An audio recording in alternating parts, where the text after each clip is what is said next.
নিয়ন্ত্রণ হারিয়ে কাছাড়ের বরাক নদীতে তলিয়ে গেল একটি এলট্রো গাড়ি। সারা রাত অভিযানের পর সকাল 7:30টায় উদ্ধার মা মেয়ের মরদেহ। বড়খোলার রায়পুরে চাঞ্চল্য। ঘটনার বিবরণে জানা যায়, গতকাল বড়খোলার বুড়িবাইলের বাসিন্দা রইছুদ্দিন এবং তার স্ত্রী ও 13 মাসের শিশু কন্যাকে নিয়ে এলট্রো গাড়ি করে ডাক্তার দেখাতে গিয়েছিলেন শিলচরে। বাড়ি ফেরার পথে রায়পুরে নিয়ন্ত্রণ হারিয়ে বরাক নদীতে তলিয়ে যায় গাড়িটি। বহু চেষ্টা করেও গাড়ির গ্লাস ভেঙে স্বামী রইছুদ্দিনকে বার করা গেলেও তার স্ত্রী ও 13 মাসের শিশু কন্যা নদীতে তলিয়ে যায়। কোনো রকমে প্রাণে বেঁচে চিৎকার শুরু করেন রইছুদ্দিন। স্থানীয় জনগণ চিৎকার শুনে ঘুম থেকে উঠে এসে গাড়ির কোনো সন্ধান পায়নি। রইছকে তড়িঘড়ি শিলচর মেডিকেল কলেজ ও হাসপাতালে প্রেরণ করেন স্থানীয়রাই। এদিকে এ ঘটনার খবর পেয়ে ঘটনাস্থলে উপস্থিত হন পুলিশ সুপার নুমাল মাহাত্ত সহ পুলিশের দলবল। 11:30 এই টাইমে বড়িবাইল পার্ট 3 মোহনপুর এলাকার বাসিন্দা রইছুদ্দিন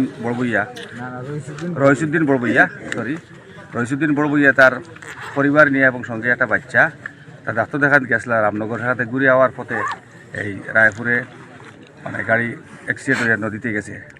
রইছুদ্দিন নিজে কোনো মতে সাঁতার কাটিয়ে উঠছে, চালকও আসলা আর পরিবার অন্যান্য এখন নিখোঁজ গেছে। আসলে ওই যে রায়পুর বাংনি যেটা এই বাংনি কেন প্রোটেকশন দিছে বা একটা ইএনডি বা আমরা বাদেরই গাড়িটা যাওয়াত আসলো নামছে যখন ড্রাইভার যে রইছুদ্দিন বড়বইয়া বুড়িবাইল এলাকার মানুষ, তখন নামতে গাড়িটা যখন পাল্টি গাইছে ডাইরেক্ট নদীর জল তলিয়ে গেছে কি, তখন ড্রাইভার যে রইছুদ্দিন নিজস্ব গাড়ি চালাইয়া যায়, তখন কিতা হয়েছে ওখান থেকে কোনো মতে উদ্ধার হইয়া মানুষের চিৎকার করিয়া তখন মানুষের রেস্কিউ করিয়া মেডিকেল নিয়ে গেছে। এখন এই সদর ওসি আইসেন, মাসিমপুর ইনচার্জ বা মাসিমপুর পুরা টিম আইসেন, পুলিশ পার্সোনেল।